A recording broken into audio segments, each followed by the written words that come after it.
On Tuesday, October 20th, Winhall's three-member school board met with BRSU School Superintendent Randy Lowe and the Supervisory Union's business manager, Sue Wilborn, to review some sobering numbers related to their projected school budget looking forward to next year. School officials were expecting an uptick in school enrollments, pandemic-related or not, and indeed there will be 29 more students within the district beyond what they initially forecast when they were putting together a budget around this time last year. Winhall doesn't operate its own school, and as a school choice sending district is obligated to cover the tuition costs to a variety of public and independent schools. So an uptick in enrollment and tuition costs can't be easily offset by trimming something elsewhere in the school budget.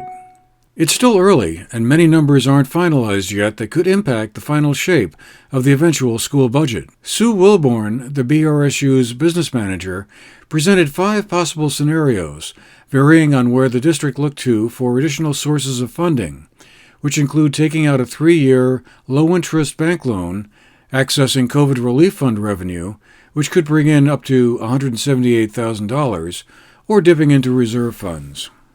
The scenarios envisioned tax increases ranging from 20 cents to 60 cents per $100 of assessed property value. She described the situation for us in a little more detail in a follow-up conversation. What's happening right now is that there's an influx of students this year, a very large influx of students, as you said, about 29 kids over budget right now. And so not only are we going to find ourselves in a deficit position at the end of this year because of those additional students that we have to pay for tuition this year, but we also have to pay for those students next year. And the way the tax rate formula works is it's based on your education spending per equalized pupil. And so our education spending itself is going to go up because we have those additional students. And our equalized pupils is not going to go up as in the same rate as our education spending because it's a 2-year average formula. So there are other factors that go into the equalized pupil formula, but the gist of it is your enrollment averaged over 2 years is the bulk of what makes up that number. And so we have increased kids this year that we get to count, but those kids are not in year 1 of that average calculation because they weren't there last year. So equalized pupils will go up because those kids are here, but it won't go up as fast as the education spending number is going to go up, which means our tax rate is going to be a little higher. And then the other thing that Winhall has to deal with is the penalty. You know, we're always hovering around that place where we have excess spending, which means that our education spending per equalized pupil exceeds the state threshold. And when we do that, we basically get penalized on the tax rate. So we have all of these factors contributing to making that tax rate go up a little faster, a little sooner. Winhall's problem derives in part from its exposure to state limits on school spending. When a school district spends above an allowed limit, it enters a so-called penalty zone and has excess spending. This excess amount is added as a penalty to the education spending per equalized pupil figure before calculating the tax rate. But when a deficit from the prior year is solely caused by students moving into the district after finalizing the budget and is included in the education spending figure, the deficit can be excluded from the penalty calculation. Jennifer Samuelson, the chairwoman of Winhall's school board, discussed their situation with us last Friday. When we passed our budget in March, we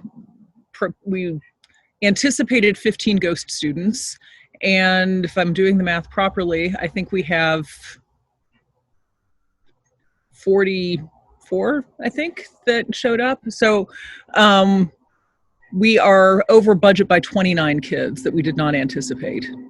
So to my knowledge, most of those extra kids are comprised of families who moved here after we passed our budget in March, for sure. Many of them seem to be from places as far away as Texas and California and Florida, as well as New York, New Jersey, Connecticut, Massachusetts.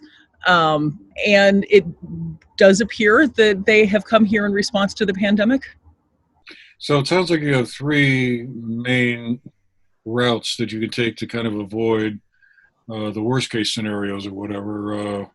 the CRF funds, taking out a low-interest loan, and dipping into some reserve funds, I gather. Yeah, and certainly there is a possibility for, certainly anyone who has children attending schools in Winhall, or Winhall residents who have children attending school, they are certainly welcome to not submit the paperwork to the BRSU. If people felt that they had the means to pay for their child to go to school and didn't need to request the tuition assistance from the BRSU, that would be an option. Certainly schools could also elect to not charge the BRSU the full amount that they would otherwise be entitled to. I know some of those schools have received PPP funds, so presumably they might have extra. I fully realize that there has been additional expenses for supplies, cleaning equipment, sanitation, all of that. But, to the extent that there were extra PPP funds that were around, that would be something that would be, maybe an easy way for a school to not ask the BRSU for the full amount. But I don't know. It's up to them and up to families and up to the school board ultimately to figure out how to solve this problem. So have you had any further conversations with some of the independent schools about maybe working out some kind of an arrangement to either spread out the costs or I have lower the hit in some way or another?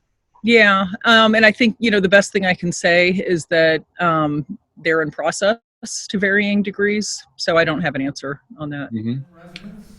The situation is similar in some ways to that faced 2 years ago by the school board, when a similar situation presented itself and a large tax increase loomed. At that time, ways were found to minimize the impact by working out agreements with some of the independent schools, among them Burton Academy, which held its tuition increase stable, causing a memorable scene at the school district's town meeting. What we're going to do is accept the statewide average for the Winhall this year.